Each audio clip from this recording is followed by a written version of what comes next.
You know, when I think about the Constitution, I think about the founding fathers. When I think about the Bible, I think about God. Anything that goes against the intent or the author of both is considered wrong. Anything that goes against the intent or will of the Constitution is considered unconstitutional. The same with the Bible. You have wants, desires that's not consistent with what the Bible preach, it's considered a sin. Now I can understand how parishioners jump, shout, and praise, be happy in church when they hear about the blessings God has for them or they have received. I, for the life of me, don't understand how Negroes can basically do the same thing for the Constitution. How you can stop and place your hand over your heart when you hear a song being played that represents the Constitution. How you can risk your life to go to war to protect the Constitution to have no benefits or privileges or guarantees for you or your people. I don't understand how you do that. The Bible have rewards for us. The Constitution don't. Let me put it like this. Some of the founding fathers had slaves when they endorsed this document. Nothing was intended for you, because if it had been, they'd have put it in there. Now, the Constitution was ratified in 1776. Technically, slavery wasn't abolished in this country to 1865, 89 years after the fact. Now, one of the founding fathers was alive at that time.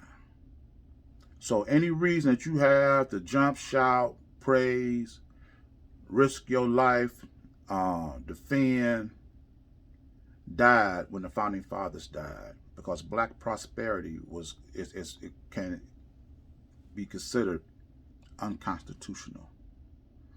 You do anything today, and they will always reference what the intent of the founding fathers was.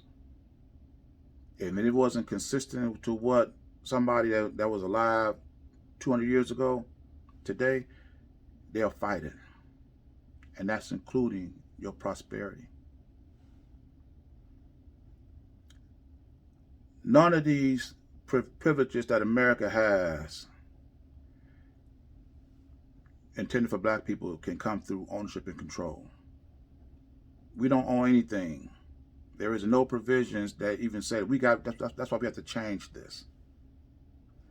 When you look at the LGBTQ, they removed from the Book of Journal of Medicine the document that stated that homosexuality was a mental defect. Because see, in order for them to advance their cause, they can't have reference somewhere that's saying homosexuality was basically saying that you're crazy. You can't go to court and argue for marriage rights, the right to adopt children, if homosexuality is a mental defect.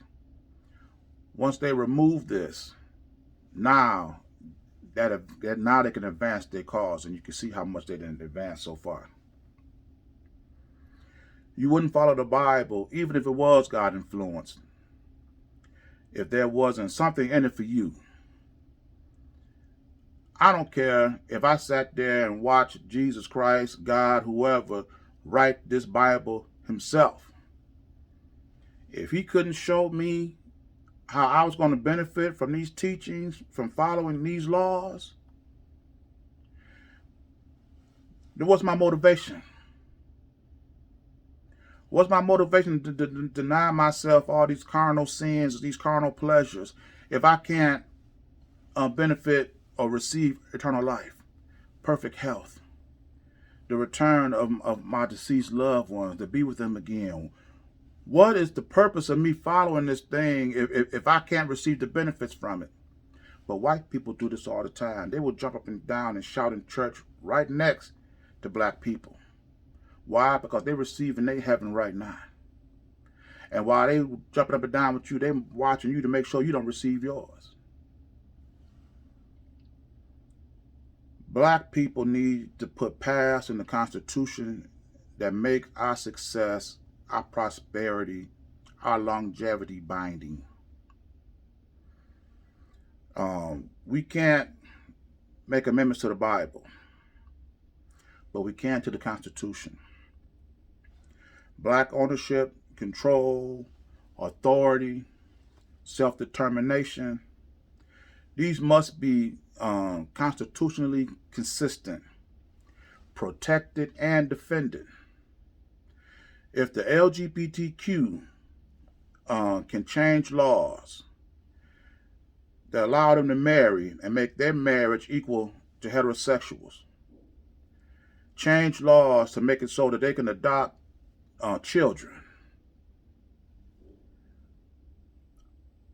run for political office, why can't we? Why can't we put these provisions in the Constitution that make black ownership and control and authority and self-determination, independence constitutionally consistent and protected to advance our cause? If they can do that for theirs, we should be able to do that for ours. Our future for black people, it'll be brighter if it is written by us. That's why I say we need to be the authors of our future and our destiny, not just the readers of it or the reactors from it.